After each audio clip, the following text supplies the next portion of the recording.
नमस्कार साथियों, स्वागत है आपका अपने YouTube चैनल RJ18 चुनावी खबर। मैं जितेंद्र कुमार आपका हार्दिक स्वागत करता हूं। आज हम राजस्थान के पहले चरण की 12 लोकसभा सीटों के बारे में जानकारी करेंगे कि किस सीट से कौन सा प्रत्याशी है वो चुनाव जीत रहा है, कौन सी पार्टी है वो बहुमत की ओर अग्रसर हो रही है। अगर आपने अभी तक हमारे चैनल RJ18 चुनावी खबर को सब्सक्राइब नहीं किया तो चैनल को सब्सक्राइब करें, वीडियो को लाइक करें, शेयर करें। सबसे पहले हम देखेंगे झुंझुनू लोकसभा सीट। झुंझुनू लोकसभा सीट से शुभकरण चौधरी भाजपा से चुनाव लड़ रहे हैं, तो ब्रिजेंद्र ओला है वो कांग्रेस से चुनाव लड़ रहे हैं। शुभकरण चौधरी यहाँ से चुनाव जीतते हुए नजर आ रहे हैं। इस प्रकार झुंझुनू लोकसभा सीट है वो भाजपा के खाते में जा रही है। उसके बाद में हम देखते हैं सीकर लोकसभा सीट। सीकर लोकसभा सीट से सुमेधानंद सरस्वती है वो भाजपा से चुनाव लड़ रहे हैं, तो अमराराम CPIM यानी इंडिया गठबंधन से चुनाव लड़ रहे हैं। यहाँ से सुमेधानंद सरस्वती है वो चुनाव जीत रहे हैं। ये सीट भी भाजपा के खाते में जा रही है, मतलब दोनों सीटें है वो NDA के खाते में जा रही है। उसके बाद में आती है चूरू लोकसभा सीट। चूरू लोकसभा सीट से देवेंद्र झाझड़िया BJP से चुनाव लड़ रहे हैं, राहुल कसवा कांग्रेस से चुनाव लड़ रहे हैं। राहुल कसवा यहाँ से चुनाव जीत रहे हैं। ये सीट है वो कांग्रेस के खाते में जा रही है। पहले 3 सीटों के ओपिनियन पोल से 2 भाजपा 1 कांग्रेस।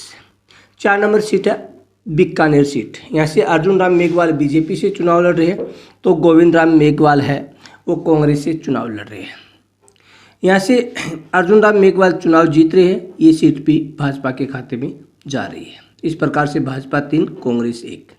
उसके बाद में गंगानगर लोकसभा सीट से प्रियंका बालन BJP से चुनाव लड़ रही है, तो कुलदीप इंदौरा है वो कांग्रेस से चुनाव लड़ रही है।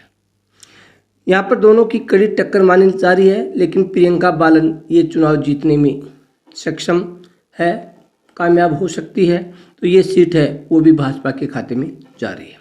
उसके बाद में 6 नंबर सीट है अलवर लोकसभा सीट। यहाँ से भूपेंद्र यादव BJP से चुनाव लड़ रहे हैं, ललित यादव कांग्रेस से चुनाव लड़ रही है। ये सीट भी भाजपा के खाते में जाती हुई नजर आ रही है। भूपेंद्र यादव यहाँ से चुनाव जीत रहे हैं। उसके बाद में अगली लोकसभा सीट है दौसा लोकसभा सीट। यहाँ से कन्हैयालाल BJP से, तो मुरारी लाल है कांग्रेस से चुनाव लड़ रहे हैं। यहाँ पर माना जा रहा है कि कन्हैयालाल है उनकी एक तरफा जीत हो रही है, वो यहाँ से चुनाव जीत रहे हैं। इस प्रकार 6 भाजपा के खाते में, 1 कांग्रेस के खाते में जा रही है।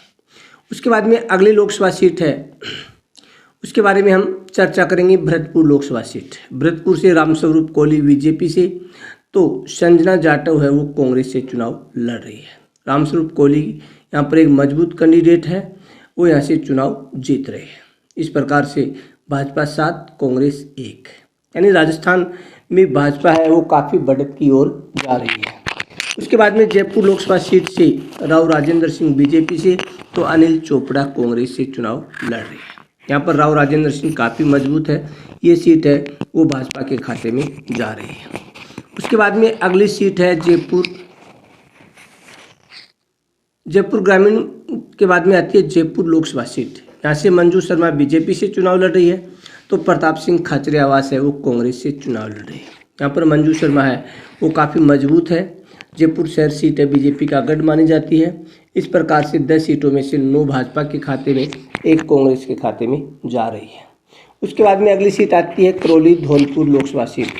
करौली धौलपुर लोकसभा सीट से इंदू देवी जाटव BJP से, व्रतलाल जाटव है वो कांग्रेस से चुनाव लड़ रहे हैं। इंदू देवी जाटव का प्रभाव है इस क्षेत्र में काफ़ी अच्छा है, तो इंदू देवी जाटव यहाँ से चुनाव जीत रही है। इस प्रकार से भाजपा के खाते में 10, कांग्रेस के खाते में 1। उसके बाद में आती है नागौर लोकसभा सीट। नागौर लोकसभा सीट से ज्योति मिर्धा BJP से, हनुमान बेनीवाल RLP यानी इंडिया गठबंधन से चुनाव लड़ रहे हैं। यहाँ पर हनुमान बेनीवाल का पलड़ा थोड़ा भारी माना जा रहा है, दोनों में कड़ी टक्कर है, लेकिन हनुमान बेनीवाल की जीत मानी जा रही है। इस प्रकार से 1 सीट RLP के खाते में, यानी कुल 10 सीटें भाजपा NDA खाते में, 2 सीटें इंडिया के खाते में जा रही है।